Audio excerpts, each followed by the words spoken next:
मैं आप सभी का बहुत बहुत हार्दिक आभार प्रकट करता हूं। आप लोग यहाँ पर हारे, आप लोग अपना समय निकाल के आए और हमारी इस मंच की प्रेस वार्ता की यात्रा में शामिल हुए। मुझे यहाँ प्रेस वार्ता का मकसद, सबसे पहले मैं एक बात और कहना चाहूंगा। मैं अपने आदरणीय राष्ट्रीय अध्यक्ष श्री जयंत जी का आप सब लोगों के द्वारा, राष्ट्रीय लोकदल परिवार के द्वारा बहुत बहुत आभार प्रकट करता हूं। और साथ ही साथ अपने राष्ट्रीय लोकदल परिवार को, अपने माननीय राष्ट्रीय अध्यक्ष राष्ट्रीय लोकदल के श्री जयंत चौधरी जी को इस मंच के माध्यम से ये विश्वास दिलाता हूं, यहाँ के बुजुर्गों की संरक्षण में और युवाओं की शक्ति को साथ लेकर के मैं जिले के लिए, राष्ट्रीय लोकदल का नाम बढ़ाने के लिए और 2022 में बीजेपी को फाड़ फेंकने के लिए पूरी तरह से संघर्ष करूंगा। मैं विश्वास दिलाता हूं डॉक्टर साहब को, अपने ब्रज प्रांत के अध्यक्ष गोपाल सिंह जी को और समस्त यहाँ मंच पर उपस्थित और मेरे सामने उपस्थित लोग, दो चीजों की जरूरत होती है किसी के लिए। किसी भी युद्ध को जीतने के लिए दो चीजों की जरूरत होती है। सबसे पहली बात, सौभाग्य है मेरा, यहाँ इस तरह के आज दर्शन हुए मुझे। हमारे ग्रुप कैप्टन टीएस तोमर जी हमारे थानपुर को बिलोंग करते हैं, खैर में पड़ता है, खैर विधानसभा में, बरौली में, और हमारे अतरौली से और विभिन्न जगहों से उपस्थित हुए हैं सब लोगों के पार्टियों को छोड़ करके। क्या दो चीज होती है वो मुख्य, एक तो किसी भी युद्ध को जीतने के लिए आपकी सबसे अच्छी रणनीति, आप सबसे अच्छी जो रणनीति युद्ध के लिए तैयार करेंगे, एक खाका जिसको कहते हैं, एक तो वो काम आएगा। युद्ध से पहले आपको एक रणनीति तैयार करनी पड़ेगी। उसके बाद रणनीति के अनुसार, उस योजना के अनुसार अब उसको परफॉर्मेंस कैसे दी जाए, उसके लिए एक ऊर्जा की जरूरत पड़ेगी। ऊर्जा मतलब और रणनीति मतलब, मेरे जितने भी वरिष्ठ जन हैं, मेरे पूजनीय बुजुर्ग हैं, उनकी सलाह सबसे पहली बात, उनका मार्गदर्शन। हमें ऐसा न सोचे कि ये तो बुजुर्ग हैं, अब इनका जमाना गया, नहीं, इनके सानिध्य में रह करके, इनसे सलाह लेके, इनकी बहुत सटीक जो इनका अनुभव होता है वो बहुत काम आता है। और मैं दूसरी बात जो कहने जा रहा हूं, जो आपको विजयश्री दिलाएगी, जहां तक मेरा अंदाज है, युवाओं की सबसे बड़ी यहां शक्ति और भागीदारी। ये दो चीज जिसके पास हो, कोई भी चीज, कोई भी युद्ध ऐसा नहीं है जिसको हम जीत ना सके। तो हम 2022 के रणभूमि में इस युद्ध को जीतने के लिए बुजुर्गों का संरक्षण और युवाओं का जोश, युवाओं की भागीदारी बहुत जरूरी है। लेकिन मैं इसी के साथ एक आग्रह भी करूंगा, मनभेद हो सकते हैं, मनभेद रखिए, अभी कहीं मैंने जिले पे कहीं प्रोग्राम होता है, आपस में गांवों में लोग प्रोग्राम करते हैं, हम जरा सी बातों पे उस चीज का इतना बतंगड़ बना देते हैं, कोई और नहीं बनाता है। हमारी पार्टी के लोग, हमारे परिवार के लोग नाराजगी, कोई गलत काम, कोई गलत बात मुझसे भी हो सकती है। इसलिए मैंने कहा बुजुर्गों की सलाह, बहुत जल्दी हम क्या करते हैं, एक आवेश में आ जाते हैं और हम ये नहीं सोचते हैं कि हम जो कहने जा रहे हैं, जो लांछन लगा रहे हैं या जो बात उछाल रहे हैं, वो किसका नुकसान करेगी, हमारे ही परिवार का नुकसान करेगी। अरे चाहे तरबूजे को छुरी पे डाल दो तो भी तरबूजा ही कटेगा, चाहे छुरी को तरबूजे पे डाल दो तो भी तरबूजा ही कटेगा।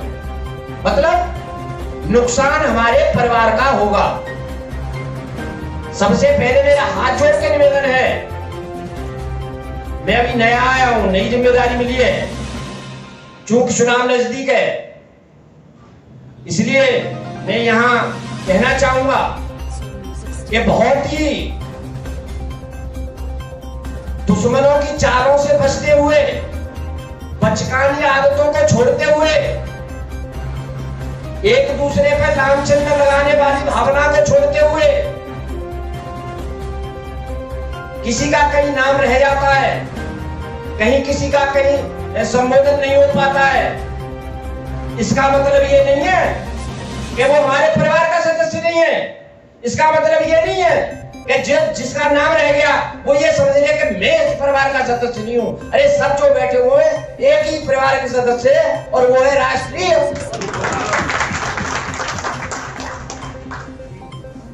मेरा विनम्र निवेदन है, अब मेरी इन बातों पे ज्यादा हम किसी को कहने की जरूरत पड़े, किसी को करने की जरूरत पड़े, मैं इतना ही कहूंगा कि आप मेरा सहयोग करें, मेरा मार्गदर्शन करें, जिससे मुझे एक नई ताकत मिले, जिससे एक नया संगठन बने और वो संगठन आगे के 2022 के लिए एक मजबूती के साथ प्रत्याशी कोई भी खड़ा हो, टिकट किसी को भी मिले, एक संगठन मजबूत ऐसा हो जाएगा तो हर प्रत्याशी कोई भी खड़ा हो जाए, उसको जीतने में कोई भी संशय नहीं है।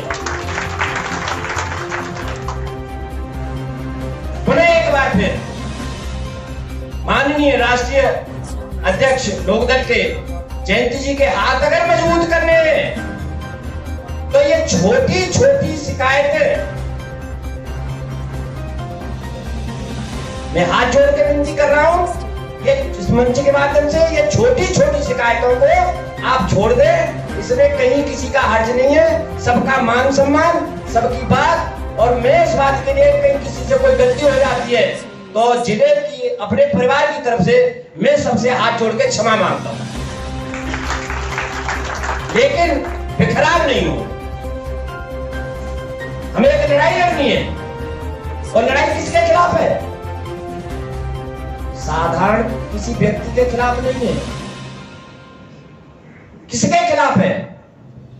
एक अकेले व्यक्ति के खिलाफ है, न कि पार्टी के खिलाफ। कैसे अकेले व्यक्ति के खिलाफ? एक बहुत बड़े जादूगर, बाजीगर, नटवर लाल के खिलाफ लड़ाई करनी है। इसलिए इस लड़ाई को जीतने के लिए हमें सबको चक्कर से बचना होगा। हम उनकी बाजीगरी, हम उनकी जादूगरी, हम उनकी कलाकारी, हम उनका नटवरलालपन 2014 में देख लिया है। एक व्यक्ति अकेला पूरे भारतवर्ष को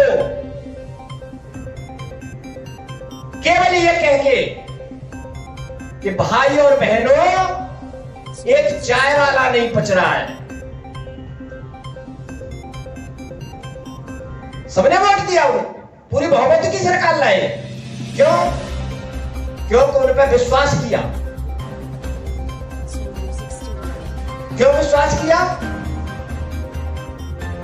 कि भाई हो सकता है 70 साल कांग्रेस का राज रहा था और कांग्रेस ने आज तक किसी किसान मजदूर की किसी की नहीं सुनी। रेट भी बहुत डबल कर दिए, जनता त्राय कर रही है। अब ये चाय बेचने वाले बता रहे हैं, तो हमको ऐसा एक आदमी मिल रहा है कि शायद देश को चलाने में ये थोड़ा सक्षम होंगे। इसी बात में विश्वास किया था या नहीं? बता, हाथ उठा के इन्हीं बातों पर विश्वास किया था और हमने वोट दिया। लेकिन उसके पीछे मंशा, मैं इसीलिए बोल रहा था कि इनसे बड़ा जादूगर, बाजीगर, कलाकार कोई हो नहीं सकता है। क्या 2014 के बाद में, सत्ता आने के बाद में जिन्होंने जो सरसब्ज सपने दिखाए थे, आपके डीजल के दाम कम हुए, पेट्रोल डीजल महंगाई कम हुई, बिजली का बिल कम हुआ, आपकी फसल का भाव दुगना मिला, बेरोजगार नौजवानों को नौकरियां मिली, गरीब परिवारों को जो उज्ज्वला योजना चलाई थी, क्या उनके सिलेंडर आज तक भरपूर भरवाए जा रहे? कुछ नहीं हुआ। इसीलिए मैं कहता हूं, ये जादूगर है, ये बाजीगर है, ये नटवर लाल है।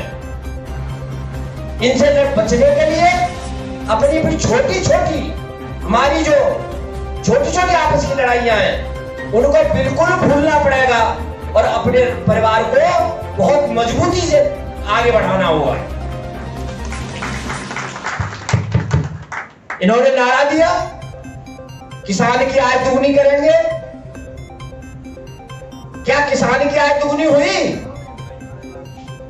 क्या 1.5 गुनी हुई? क्या जितनी थी उतनी रही? अरे आपकी आय सही मायने में पूछो तो 2014 से पहले जो आपकी वो थी अर्थव्यवस्था, या तुम्हारी खुद की व्यवस्था, या हमारे घरों की व्यवस्था, क्या वो रह गई है? जबकि दूनी होनी चाहिए थी। इसलिए अब समझ लो ये कितने बड़े नटवर लाल हैं, कितने बड़े बाजीगर हैं। इससे बड़ा सबूत कोई नहीं हो सकता है।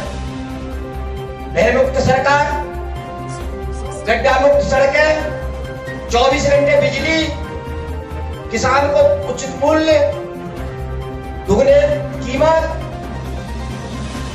नारी का सम्मान मिला किसी को? जिस भारतवर्ष में नारी हमेशा पूजने की परंपरा रही हो सनातन काल से, इसी भारतवर्ष में योगी जी हमारे जो प्रदेश के मुख्यमंत्री हैं, उनकी नाक के नीचे इस चुनाव में एक महिला का चीरण हुआ। इससे बड़ी शर्मनाक बात और क्या हो सकती है? जो ये दुहाई देते थे कि हम ऐसी सरकार देंगे, देख लिया आपने। और 1 साल नहीं हुई है, 7 साल हो गए, 7 साल, 7 साल हुए। मैं ज्यादा कुछ कहूं, हमारे अब उनको खुशबू इतनी तेज आ गई है कि शायद नहीं रुका जा रहा है। मैं अपनी वाणी को विराम देते हुए अपने यहाँ मंच पर उपस्थित हमारे आदरणीय डॉक्टर साहब, हमारे प्रदेश प्रांत के अध्यक्ष माननीय गोपाल सिंह जी, सबको प्रणाम करते हुए और बुजुर्गों के चरणों में शीश झुकाते हुए और अपने नौजवान साथियों से विशेष अनुरोध करते हुए, किसी के बहकावे में ना है, छोटी की कमियां हो जाती है, अनुशासन में रहें। हमारे चैनल को लाइक करें, शेयर करें, सब्सक्राइब करें, जिससे आपको सभी लेटेस्ट न्यूज़ें मिल सकें।